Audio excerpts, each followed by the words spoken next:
Bonjour, moi c'est Carole, ici on parle art du fil et je suis absolument ravie de vous retrouver dans cette nouvelle vidéo.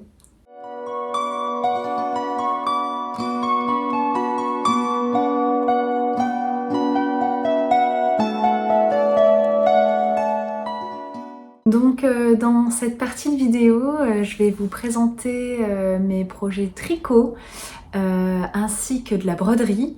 Voilà, cette fois j'ai décidé de scinder en deux l'épisode qui aurait été beaucoup trop long. Voilà, espérant que les prochaines fois j'arriverai à revenir un peu plus tôt et faire un seul et même épisode avec un peu de tout. Donc je voulais vous remercier déjà pour les vidéos précédentes parce que vous êtes toujours nombreux à les regarder, à commenter et donc je suis ravie. Concernant les commentaires, moi je réponds vraiment à tout le monde, ça me tient à cœur, vous prenez du temps pour moi donc je prends du temps pour vous. Et en fait, heureusement, l'autre fois j'en parle avec ma sœur et elle me dit « Ah, c'est quand même pas mal ce que tu fais et tout et elle me dit « Je t'ai même laissé un commentaire ». Je dis « Ah bon, je t'ai répondu quoi ?» parce que j'ai pas reconnu que c'était elle. Bah non, tu m'as pas répondu. Bah j'ai là quand même, alors il y a un problème parce que je réponds vraiment à tout le monde et puis je vais dans les paramètres et je vais regarder commentaires un peu cachés, vous savez, s'ils sont mis de côté, il y avait rien. Et donc fait et dit, elle a regardé et finalement son commentaire n'apparaît pas. Et moi je l'ai jamais eu. Donc si c'est votre cas, qu'un jour vous m'avez mis un commentaire et que je vous ai pas répondu, et n'hésitez pas à le remettre parce qu'en fait c'est pas de mon fait. Moi je réponds vraiment à tout le monde, ça me tient à cœur. Là pour le moment je peux aisément le faire donc il n'y a pas de problème. Voilà, donc surtout n'hésitez pas. Si vous voyez un jour que je réponds pas à votre message, c'est pas normal, c'est tout simplement qu'il m'est pas arrivé.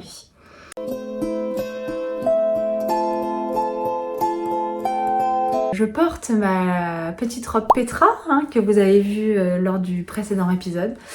J'adore, vraiment c'est une robe féminine à souhait, les cache-cœurs ont vraiment ma préférence. J'adore ça, je trouve ça vraiment très beau, sans que ce soit vulgaire ou quoi, donc voilà, j'adore, j'adore, j'adore. On va passer au premier objet terminé.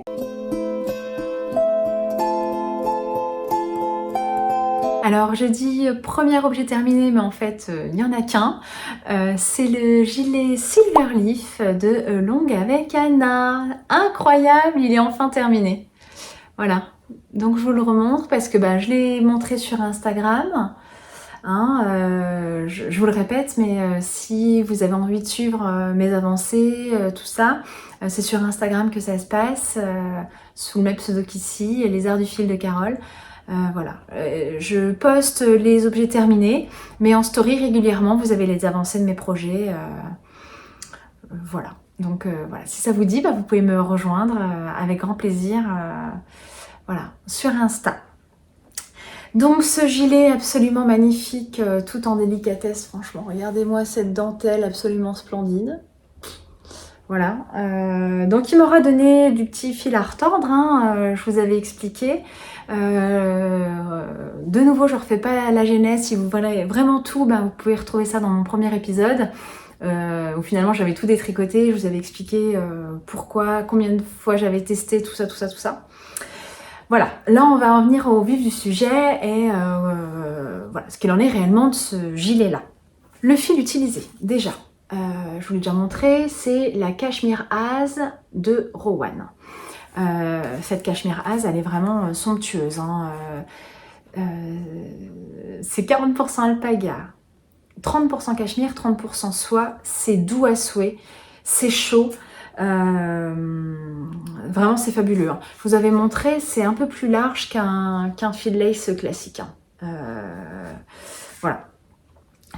Donc du coup ça s'adapte pas exactement de la même façon. Moi je vous avais dit, j'avais essayé de le doubler et tout. Le rendu me plaisait pas trop, ça faisait trop gros, voilà. Donc j'ai choisi de le tricoter en simple. J'ai fait moult versions et je me suis arrêtée sur la version 140. Voilà, ça c'est ce que j'ai tricoté en 3,5 parce que du coup 3,5 c'est vraiment le rendu joli de la maille. Voilà, comme moi je l'entendais. Je vous montre de près. Vous voyez, moi j'aime pas les grosses mailles. J'aime bien quand même que la maille soit définie. Ça me demande plus de temps, plus de travail, mais c'est pas grave, je préfère. Et puis surtout la dentelle en 3,5 c'est là qu'elle s'est révélée, c'est vraiment très beau. Voilà. Et donc la taille 140, j'ai longuement hésité, même une fois que je faisais le raglan, parce que moi, à mon goût, je voyais déjà que c'était trop grand. Pour moi, ça faisait trop grand. Et puis mes copines au tricoté, elles me disaient mais non, regarde la ligne d'épaule, et c'est vrai, je vous remettrai là, la petite vidéo où je tourne. Et ça se voit bien, la ligne d'épaule tombe très bien, donc 140, c'est ce qu'il fallait faire, c'est sûr. Le problème, c'est que comme du coup, c'est pas un fil adapté, machin, nanana, les autres proportions sont aussi plus grandes. Moi, voilà, ça n'a pas ma préférence sur le devant, je trouve que ça fait trop large. Mais force est de constater que ça, visiblement, ça me va très bien parce que j'ai eu de nombreux retours. Alors ça se voit pas le nombre de vues sur Insta, mais c'est incroyable le nombre de vues que j'ai sur ce gilet. Rien à voir avec le nombre de likes, hein, qui n'est pas du tout représentatif. Enfin, je trouve ça dingue parce que ça a été vu vraiment par beaucoup de gens, alors que ça n'a pas été reposté, hein, ni par ce que je tag toujours, voilà, les fabricants de laine, de machin, de tissus. Je suis pas sponsorisée, hein, ce sont toujours mes choix. Quand j'achète dans une boutique, c'est voilà, ou parce que c'est à proximité de chez moi, ou parce que j'avais pas trouvé ailleurs. Enfin, je suis sponsorisée de rien et forcée de vous parler de rien. Et ça arrive que des fois, ou le fabricant ou le designer reposte, puis là forcément ça fait exploser les vues, hein, parce qu'on n'a pas les mêmes comptes. Mais là non. Et en fait, j'ai vachement de vues là-dessus, donc je pense que ça a plu aux gens. Et puis autour de moi, tout le monde me dit que c'est super, hein. Donc là, c'est à moi de composer avec ça et de me dire que ça me va bien. En tout cas, ça correspond à ce que je voulais. Donc après, voilà, hein, juste moi, j'aurais peut-être voulu à peine moins large. Mais je pense que la ligne d'épaule serait moins bien tombée. Donc il me va, c'est sûr. Voilà. Donc ce gilet, en tout cas, il est ultra beau. C'est léger, je sais pas si vous vous rendez compte là. Donc je vais vous expliquer comment ça se construit, hein. Donc on tricote en 3,5, hein. Moi c'est comme ça, c'est là que j'avais le plus beau rendu pour la dentelle. Là franchement c'est superbe, voilà. J'ai utilisé d'autres tailles d'aiguilles aussi du coup qui sont différentes. Tout est référencé dans mon Ravelry. J'ai essayé de détailler le mieux possible. Vous verrez, hein, vous pouvez aller voir. Pour les pattes de boutonnage, là, j'ai utilisé des 2,75 mm et pour la e-cord, des 2 mm. Voilà, j'ai adapté, hein, forcément, parce que je suis pas partie des mêmes aiguilles qu'elle à la base. Donc, comment elle procède? En fait, c'est pas mal, hein, je vous avais expliqué. Elle a un tableau et il y a toutes les tailles dessus en fait sur ce tableau et du coup vous suivez que votre colonne. Donc c'est quand même vachement bien parce que vous savez à quel endroit augmenter, comment augmenter, parce qu'en fonction des tailles c'est pas pareil. Voilà. Et donc on commence donc par le haut, hein, ça je vous avais déjà montré, vous pouvez aller voir mes 2 précédentes vidéos, hein, pour ça. Donc on commence par l'encolure et puis on commence à installer le motif des manches, tout ça, il explique tout bien, les raglans. Au début, il y a quand même des augmentations à l'envers, hein, sur les raglans à un endroit. Je vous remets le lien en barre d'infos que j'utilise qui m'aide parce que je crois pas que ce soit vraiment détaillé, je me souviens plus dans le patron.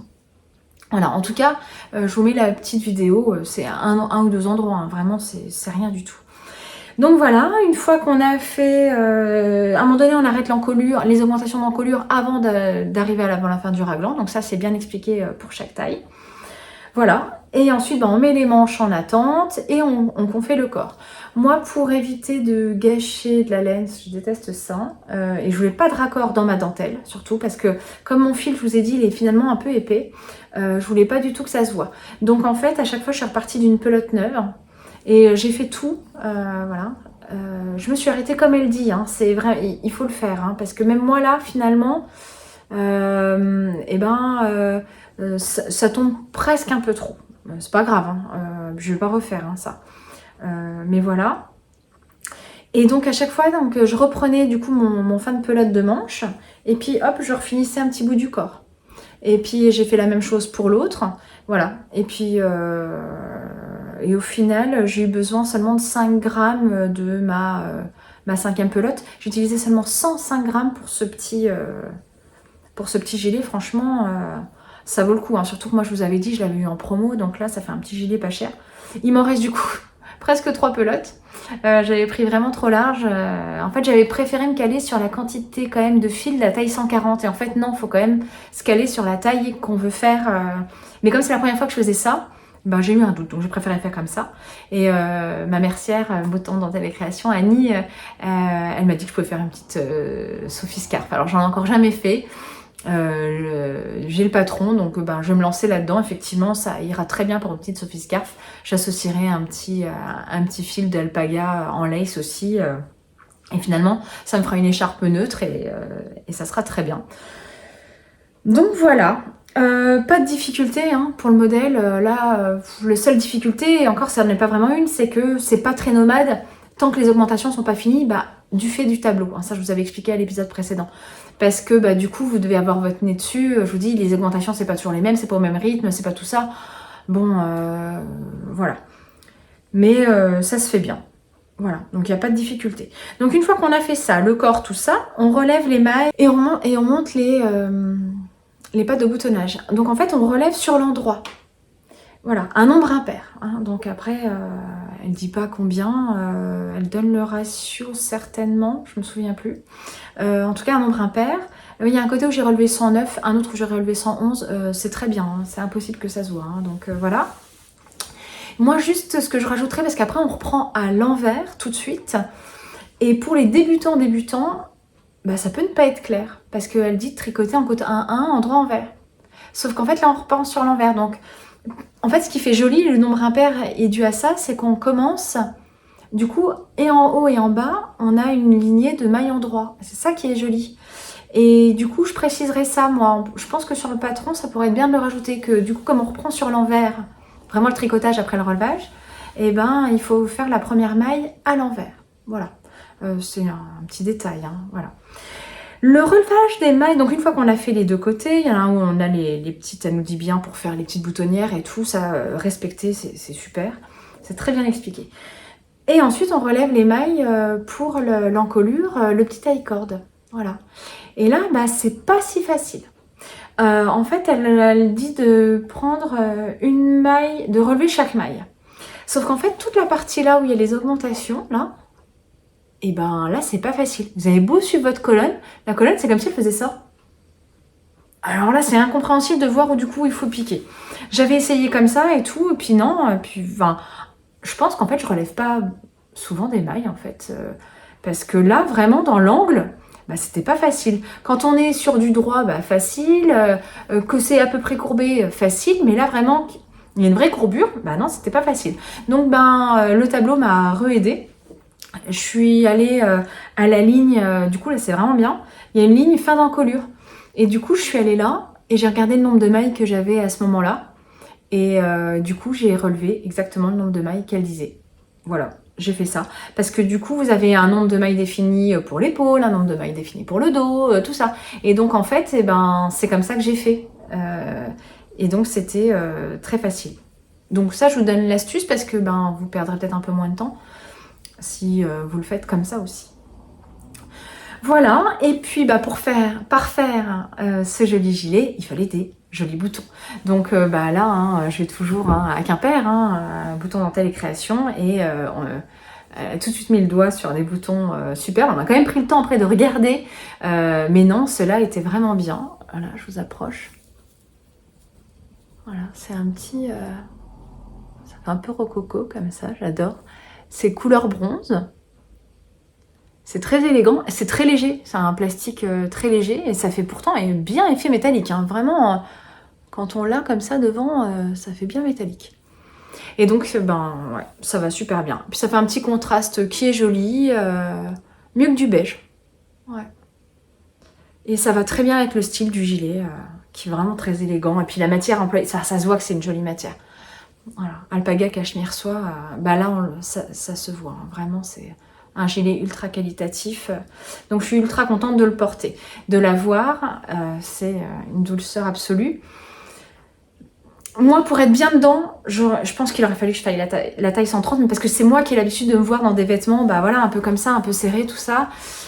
Bon, je fais quand même confiance aux gens. Hein. Il n'y a pas que mes copines qui m'ont dit que c'était bien. Vraiment, beaucoup de gens m'ont dit que c'était vraiment très beau, donc je les crois sur parole. Voilà, donc ça, c'était pour mon gilet Silverleaf qui est enfin terminé et mon seul projet fini. Et du coup, je vais vous montrer mes projets en cours.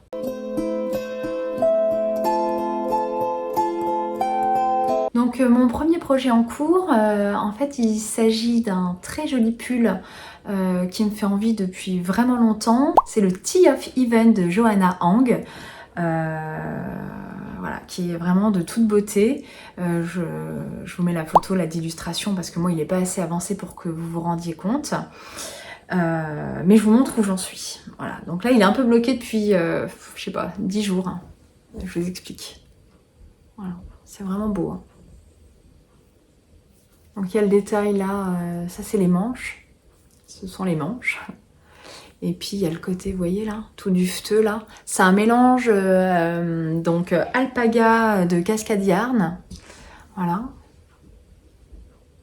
Donc c'est en lace, hein. C'est un fil lace. Et un mélange de mohair et soie. Voilà. Que moi j'ai décidé de prendre chez Eline Hélène. On en reparle. Voilà.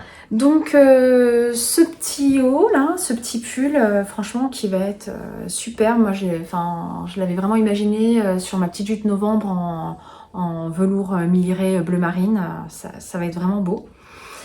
Et donc j'ai hâte de la voir. Il va réavancer là à partir de ces jours. Donc j'ai fait des échantillons et ça, c'est rare. Je vous montre. Donc c'est un peu la foire au fil, hein, mais voilà. Donc j'en ai fait 3.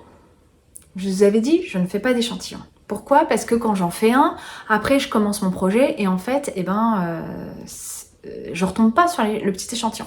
Mais là, il fallait quand même bien que je me rende compte. Voilà, j'avais pas envie de me rater sur la taille, tout ça. Et donc, j'ai commencé en 3,25 comme elle disait. Donc c'était très joli. Voilà, c'est vrai que c'est bien. Le tissu me plaisait, tout ça, sauf que... Alors là, j'étais pas du tout dans les clous, j'étais à 26 mailles. Elle en demande 23. Alors, bon, et puis même en hauteur, du coup, j'étais pas bon, donc je me suis dit, bah non, faut que je change. Donc, j'ai fait 3,5. Voilà. Bah, très bien aussi en 3,5. Un peu plus ajouré, mais ça va. Mais ça l'est encore pas. J'étais 24 mailles. Ouais. Non, 25 mailles. Et je finis par voilà, 3,75. Et là, c'est joli encore, mais je trouvais que la maille était plus grosse et tout. Donc là, j'arrivais à 24. Et j'ai commencé comme ça. Donc j'ai une première version, non, que je n'ai pas enlevée en fait, qui est en 3,75. Que je garde au cas où. Voilà. Et parce que j'avais fait du coup mon échantillon aussi, parce qu'elle demande de faire un échantillon aussi de la dentelle bloquée, et ça correspondait. Donc je me suis dit allez, donc j'avais gardé mon échantillon pour remonter les mailles. Faites-le du coup l'échantillon, parce que c'est vrai que s'il tombe bien, ça vous fait gagner du temps, parce que vous vous en resservez. En fait, enfin moi en tout cas dans la taille que j'ai choisi taille M. J'avais que 2 rangs à refaire en plus de l'échantillon, donc c'était nickel parce qu'après vous reprenez les mailles dessus. Donc j'ai commencé, puis en fait dans le dos, je trouvais que c'était trop grossier pour moi. Vous voyez, j'aime pas quand c'est grand comme ça. Puis je me suis dit, oh là là, c'est plus détendu, puis c'était dit, j'ai remesuré, là je sais plus tout de suite il y a combien, mais ça fait plus grand que sur le petit échantillon. Donc je me suis dit, bon, sans je me refatigue encore avec ces histoires d'échantillons, et je me suis dit, je prends 3,25. Parce que sinon, je me suis dit, après tout, j'ai pris les mêmes, même si c'est pas la même laine exactement, parce que ça, on pouvait pas l'avoir en France, j'ai pris vraiment des tailles similaires de fil. Je me suis dit, sinon, tu fais comme d'hab, parce qu'à chaque fois, ça tombe bien, tu prends la même taille, les mêmes aiguilles qu'elle.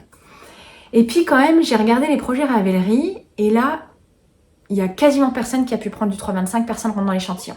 Et la majorité des projets ont été tricotés en 3,5. Donc je me suis dit, bon allez, j'assure et je prends ça. Surtout qu'il y a une grande amplitude d'aisance. Ça va de 5 cm à 14,5 cm. Donc en fait, on peut s'y retrouver quand même. Donc moi j'ai choisi la taille M qui ferait un vêtement fini à 103 cm et demi. Et moi du coup là où je suis avancée en 3,5 donc, là j'ai remesuré avant, je tombe à 24 mailles. Donc j'ai fait le calcul, ça me devrait me faire un tour de vêtements finis à 99 cm. Moi je fais 92, donc on a 7 cm, on est bon. C'est sûr qu'elle le présente à 12 cm d'aisance, c'est vraiment ça qui m'a flashé. Les gens qui l'ont trop serré, j'aime un peu moins, mais je fais confiance au truc, ça va faire. Puis j'ai pas, par contre j'aurais pas envie que ce soit beaucoup trop grand, donc voilà. Donc je pars comme ça. Et donc pour les fils utilisés, donc je vous ai dit, j'ai pris la Cascadian en alpaga parce que c'est une des seules que j'avais dû trouver en lace et on m'avait dit que c'était ultra doux et c'est ultra doux, franchement c'est super. Et puis j'avais voulu me faire plaisir dans le choix du mohair. Au début je voulais du coup tester le mohair de Isager parce que tout le monde disait qu'il était ultra doux. Et en fait, pour le prix, je me suis dit, c'est le même prix que chez une teinturière indépendante. Et on m'avait loué, enfin j'avais entendu dans beaucoup de podcasts que les mohair et soie de Hélène Hélène étaient absolument doux. Et donc je me suis dit, allez, banco, moi j'avais déjà pris de la laine à Concarneau chez l'atelier de Sarah Lia, un châle que j'ai jamais présenté ni ici ni sur Insta, en yak et soie qui est superbe. Pour le coup, faudra quand même, peut-être ici, tiens, que je le présente quand même. C'est juste que j'avais pas pu faire les photos au moment où j'avais fini tout ça. Donc, c'était un Waiting for Rain que j'ai fait bien après la grande mode. Voilà. Et qui est absolument superbe et que je mets souvent. Et donc j'avais été contente de ça. Et donc je me suis dirigée vers ce mohair et soie. Donc en soie, effectivement, il est très doux et tout, je suis contente, sauf que quand je l'ai reçu, gros déconvenu. Là, je peux plus vous montrer parce que c'est en cake et ça se voit pas, la différence des trois. Mais en fait, sur les trois que j'ai, il y en a un, il a des grosses taches, mais vraiment argentées. Le coloris, c'est poisson volant. Et en fait, c'est un gris, mais par moments argenté, un peu bleuté. Voilà. Et moi, il y a un endroit où j'ai vraiment des grosses taches. Et j'ai tricoté avec au moins là les... étonnamment, finalement, au retour caméra, ça se voit pas là. Alors qu'en vrai, ça se voit quand même un peu. Alors, vous voyez, des fois, on dit que les caméras, mais... Et ça fait des petites zébrures qui sont pas gênantes. Hein. Le problème, c'est que j'en ai qu'un qui a ces grosses marques. Les autres ont comme des petites taches, mais ça fait pas ces grosses marques. Et en fait, quand je l'ai reçu, c'était pas un moment très, très joyeux dans ma vie. Et j'ai eu les boules. J'ai eu les boules parce que c'est un coup quand même. Et j'ai mis de côté complètement. Et puis un coup, j'en parle au tricoté. Je dis, je suis dégoûtée, voilà, je voulais me faire... je l'avais vraiment acheté dans le but de se faire ce Tea of Even, quoi. Je dis à mes copines, je suis dégoûtée, j'ai acheté ce fil et tout. Puis en fait, il y a ces grosses taches sur seulement un. Alors, Sylviane et Marie, elles me disent, quand même, tu contactes Hélène Hélène. Je peux pas, ça fait 6 mois. J'ai une bêtise, je me souviens plus exactement combien de temps. Enfin, mais c'était pas tout de suite après la réception, quoi. Elle me dit, non, mais tu fais un mail et tout, on sait jamais. Donc, je contacte Hélène. Et étonnamment, elle me répond dans la foulée. Ah bon, je suis désolée, mince, nanana. Elle veut des photos, donc je lui envoie. Pas de réponse. Bon, d'accord, du coup je réessaye sur Insta, je crois. Je lui envoie, pas de réponse. Je lui renvoie sur je sais plus quoi, pas de réponse. Je dis là, c'est quand même gonflé, c'est elle qui me dit de renvoyer machin, qu'elle est désolée. En fait, elle est désolée de rien du tout. Donc je lui ai envoyé les photos. Elle aurait pu au pire me dire, écoutez, là par contre je suis désolée, ça fait 6 mois que vous m'avez acheté le truc. Et ça, j'aurais compris. Mais là, silence radio, alors qu'elle a répondu à mon premier message. Alors ça j'apprécie pas du tout. Là c'est pas correct quand même parce que voilà, certes moi je l'ai pas dit tout de suite, mais en même temps voilà, moi sur le moment c'était vraiment pas le moment pour moi. C'était voilà, j'avais vraiment pas besoin de ça, donc j'avais vraiment mis de côté. Donc voilà, vous revenez vers moi trop tard, ça j'aurais complètement compris. Le pas de réponse du tout, là je trouve ça gonflé. Moi je recommanderais plus, ça c'est clair. Hein. Donc voilà, après ça n'enlève en rien la beauté de l'ouvrage. Du coup, c'est la... Je vous ai pas dit, du coup, j'ai dit mohair et soie, mais c'est sa qualité Yagi. Et c'est 72% de mohair et 28% de soie. Et c'est vrai que c'est vraiment très doux. Voilà, je serais vraiment contente de l'avoir, c'est sûr. Donc là, pour le moment, donc j'avais fait moi les épaules et donc séparé. Voilà, on monte des petites bandes comme ça. Et donc ça, j'ai fait avec ce coloris-là justement fort contrasté. Et ensuite, j'ai repris un autre pour commencer à faire les raglans. Et là, je suis pas tout à fait, je suis quasiment arrêtée à la réunification parce qu'en fait, c'est un petit col V. Et j'y suis bientôt. Et en fait, j'étais arrêtée en plein élan parce que je me suis rendu compte que dans la dentelle, là, je ne sais, à un endroit en fait pas trop visible, j'avais oublié un jeté. Sauf qu'en fait, je pouvais pas le récupérer. Et je sais plus pourquoi, parce qu'un jeté, on pourrait le récupérer. Et là, il y avait un truc, je pouvais pas. Et donc, j'ai dû détricoter tout un rang. Donc, j'ai fait, voilà, un tricoté. C'était périlleux, mais j'ai réussi à enlever là. En plus, j'étais sur un rang où il y avait des naupes et tout, qui avait le petit twist là. Et puis je me suis dit, bon, non, le deuxième, donc là, c'est pour ça que je suis arrêtée là. Je dois détricoter encore juste ça parce que l'erreur est là. Et en fait, mon fils, ce coquin, donc moi, en fait, je travaille sur l'ordi, je mets en PDF et je surligne. En fait, c'est vachement bien. Et puis maintenant, ils se sont améliorés, Adobe, parce que quand vous avez un diagramme, vous surlignez. Il met bien la ligne et tout. Enfin, moi j'ai tout mon petit système et je m'étais mis où j'en étais. Ouais, sauf qu'en fait l'autre fois, pour jouer, il m'a éteint l'ordi et en temps normal, ça sauvegarde quand même. Donc j'étais pas trop inquiète, j'avais trop rien dit, j'étais quand même pas contente qu'il m'ait éteint l'ordi comme ça. Mais voilà. Et là je rallume tous mes PDF, je rallume machin et ça me dit voulez-vous réouvrir les pages précédemment fermées? Bah oui. Et là ça me met erreur truc. Oh Gina. Et ben ouais, et donc du coup je ne sais plus du tout où j'en suis. Donc en soi c'est pas grave parce que les rangs de dentelle j'arriverai à savoir et je sais juste plus où j'en suis dans le nombre de répétitions, mais comme elle met un nombre de mailles final, je vais m'en sortir, c'est évident, je vais retrouver parce que au nombre de mailles je vais retomber sur mes pattes et il n'y aura pas de doute sur où je dois en être quoi. Mais en fait pareil, ça m'a mis un peu les boules quoi. En ce moment, mais j'ai que des déconvenus, quoi. Donc, j'ai le sourire, voilà. Et qu'est-ce que je peux vous dire de plus Donc, faut pas avoir peur de la construction, elle est quand même particulière. Donc, je vous dis, on prend là, on monte des mailles. Il y a un moment donné, elle nous fait toute une manie pour remettre tout sur une seule aiguille. Là, faut faire confiance, hein, mais ça marche. Ça marche. Donc, moi, il y a juste un moment donné, j'avais pas compris, parce qu'elle parlait de l'aiguille droite, machin. Et en fait, le seul truc, c'est que là, c'est comme si là, j'avais mes deux pans. Et l'aiguille droite avec laquelle je tricote vraiment dans ma main, quoi. Il fallait vraiment que je sorte ça et que je reprenne comme ça. J'avais pas compris. Hein. J'avais fait ça un soir et tout. Il a fallu que je relise quand même plusieurs fois pour comprendre ce qu'elle voulait. J'ai mis bon sang. Donc voilà, si jamais vous avez un petit doute à cet endroit-là, il suffit de faire ça, vous tirez juste votre aiguille et c'est tout. Et pour reprendre le tricot de l'autre côté. Mais on le fait pas souvent, mais voilà, en tout cas c'était ultra astucieux pour reprendre. Elle détaille ultra bien, il y a des schémas, il y a le nombre de mailles. Donc c'est particulier, mais ça se fait très bien. Voilà. Les petites naupes, il y a une vidéo, enfin c'est... Puis vous n'êtes pas obligé de faire. Hein. Mais moi je trouve que ça apporte quelque chose. Donc voilà, ça c'est pour le premier projet en cours. Mon deuxième projet en cours, c'est une paire de chaussettes pour mon fils. Voilà, donc là j'en ai une déjà finie.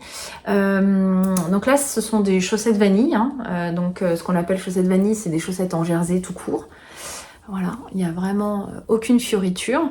Par contre, je me sers moi du patron gratuit de Tinkat Knits qui est les Rise Socks. Et elles, normalement, elles ont sur tout le devant là. Elles ont une grande bande de points mousse, mais bon. Mais mon fils voulait vraiment juste des chaussettes en jersey, il adore ça. Il a choisi ses petites couleurs, ça c'est... Il adore, il choisit ses petites couleurs. Et donc j'avais cette petite laine là pour mettre dans un jacquard en fait et faire des poules. J'ai pas encore fait, Hein, voilà, puis il a choisi un petit bleu. Donc pour vous donner le nom des coloris, déjà c'est de laine de Jawol, Jawol de Langarn, voilà, 75% laine vierge, 25% nylon. Le bleu, parce qu'il y en a plusieurs sortes, mais celui-là c'est le 235. Et le petit chiné, là, super sympa, c'est 2154. Voilà. Donc bah, ça se fait très bien, il n'y a qu'à suivre les explications. Là je fais en taille child, 52 mailles. Voilà, j'ai pris les mêmes aiguilles, c'est du 2,5. 2,25 pour les côtes, 2,5 pour le reste. Il y a un petit talon pas renforcé d'ailleurs, c'est un talon normal mais à gousset en tout cas. Voilà, un petit talonnet. On commence par le haut. Moi je fais même pas de German Twisted Caston. Non, je fais juste un long tail Caston. Et puis ensuite la pointe, voilà, avec des diminutions et puis un petit grafting, voilà. Donc aucune difficulté. Et donc j'ai commencé la deuxième. Et alors mon fils, lui, ce qu'il aime, c'est d'inverser. C'est la deuxième paire que je fais comme ça, et c'est vraiment ce qu'il aime. Alors j'en ai parlé à quelqu'un, je sais plus, une collègue, je crois. Et elle me dit, oh mais si, c'est vachement la mode et tout, il y a des chaussettes comme ça de telle marque qui font ça. Alors là, je connais pas. Elle me dit, oh mais il est vachement à la mode ton fils, donc voilà, j'en suis là. Donc c'est pas foufou, après je le prends quand je les amène à leurs activités. L'un qui fait de la natation, l'autre qui fait de la gym, donc voilà, le samedi matin ça nous prend 1h30, et entre deux trajets, même si c'est pas très loin, voilà, je tricote ça. Là j'ai pris au tricoté, voilà. C'est pour ça que c'est pas avancé, parce que normalement une paire de chaussettes enfants, si je tricote que ça, en 3-4 jours c'est fait. Hein. Mais c'est vrai qu'en ce moment, finalement, je tricote un peu moins. Bon, c'est pas grave. Je fais d'autres choses. C'est pas grave. C'est sûr que c'est dommage, parce que maintenant que je propose un contenu filmé, ça aurait été mieux que je garde le rythme que j'ai toujours eu l'habitude d'avoir, mais voilà. Là, je suis contente de tout ce que je fais dans ma vie en ce moment, donc ça me demande aussi un autre temps, et c'est bien. Donc voilà, j'ai pas grand chose à dire là-dessus, hein. Ça avance. Ça avance. Et du coup, je me suis dit qu'on allait parler broderie, parce que j'ai fait quelques petites choses. Donc, eh bien, c'est parti. Alors, je vous avais montré. Voilà, la dernière fois, j'étais en train de faire ça. Donc là, il est sous cadre. On va essayer de se rendre compte. Donc en fait, c'est tout en soie. Ce sont tous des fils de soie. Je suis partie du modèle de Julie Jolisonge. C'était son défi broderie numéro 11. Bon, allez, je vous le sors au cas où ça soit mieux. Je le remettrai en cadre après. Et donc ça, c'était il y a déjà 2 ans. Hein. Donc je vous l'ai sorti. Est-ce qu'on verra mieux la soie qui brille? Voilà, donc moi je me suis basée sur un kit du coup de Once Upon une fois, hein, Atelier 196. Ils sont souvent un peu en partenariat. Donc voilà, j'ai tout fait en fil de soie. Pour broder, j'avais pris du Solufix. J'essaye de vous remontrer de près, parce que franchement, je trouve que... Enfin, moi, de l'avoir pile devant les yeux, je trouve ça vraiment chouette. Et c'est la première fois que je brodais comme ça de la soie sur tout un ouvrage complet. Et j'ai super aimé, quoi. Voilà. Donc c'est un petit modèle simple. Voilà. Mais j'ai plein de restes du coup de fil, donc je pourrais refaire d'autres choses. Et donc il est dans ma cuisine. Voilà, je l'ai accroché comme ça décore un peu. Donc voilà, pas de difficulté, hein, parce que vous savez, Julie Jolisonge, à chaque fois qu'elle fait un défi, en fait, c'est ça qui est vachement bien, c'est qu'elle vous montre chaque étape, elle fait une petite vidéo sur Insta, donc il y a un post associé à chaque étape. C'est ultra bien, hein, n'importe quel débutant en broderie peut se lancer là-dedans, hein, sans problème. Hein. Je vous montre l'arrière aussi, tiens, parce que le toit, je vous avais montré, il y avait plein de fils, ça c'est l'arrière. Voilà, donc je suis quand même contente. J'ai fait un travail à peu près joli. Voilà, moi je fais pas de nœud, hein. À l'arrière, je double mon fil et je fais la technique du lasso au départ. Et à la fin, je rentre tous les fils comme quand on rentre notre fil de tricot. Voilà, je fais aucun nœud. Comme au tricot, je fais pas de nœud. Jamais. Voilà, donc ben, c'est super joli. Voilà, je suis bien contente de ça. Et je vous montre un projet en cours.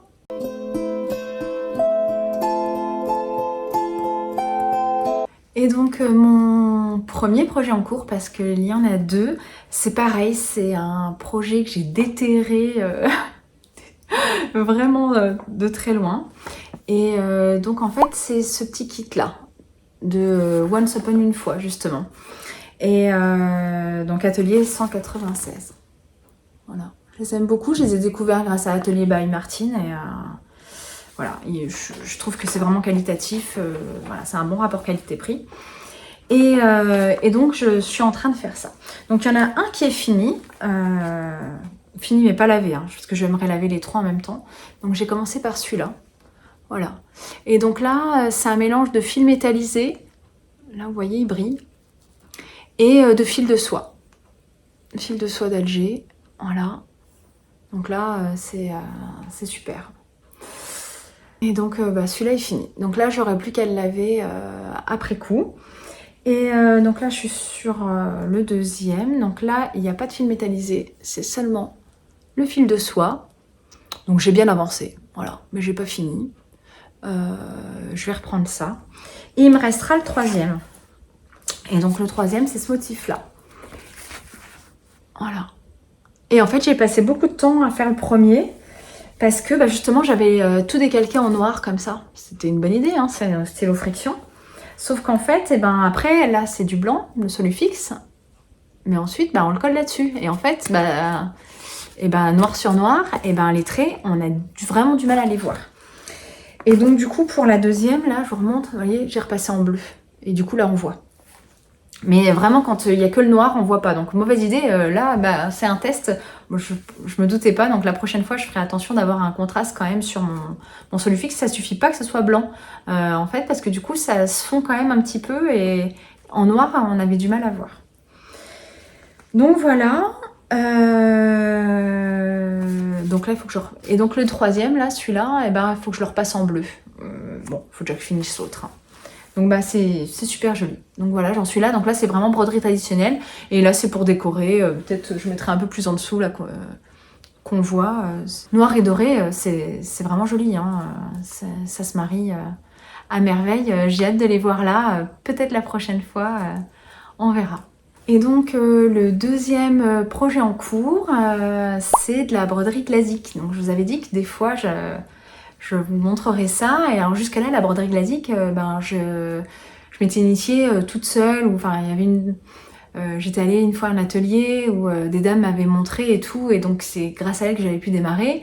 Elle m'avait parlé de kits qui se vendent à l'école Pascal Jaouen. Nous, à Quimper, on a l'école de broderie qui était tenue jusqu'à là par Pascal Jaouen. Maintenant, c'est Yann Lagoutte. Et en fait, eh ben, il y a toute une jolie mercerie où vraiment on trouve des matériaux de qualité.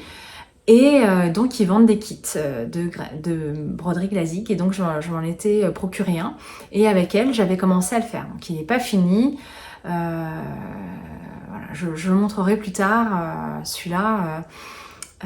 Mais ça m'avait quand même permis d'apprendre quelques techniques parce que c'est différent. Moi, la broderie traditionnelle, je la fais sur tambour. Là, non. Pour le moment, en tout cas, c'est à la main. Et celui que moi je fais vraiment de l'école, il y a un drap de laine derrière. Enfin bon, c'est toute une technique particulière. Et là, donc, bah, dans l'été, j'avais rencontré Nicolas, je sais pas si tu passes par là, qui donne des cours de broderie glasique. Il m'avait donné toute une liste de cours qu'il faisait les samedis pendant l'été, sauf qu'en fait, bah, malheureusement, ça tombait mal. J'ai pas pu aller. Bon, j'avais dit que je viendrais, mais bon, du coup, c'était pas possible.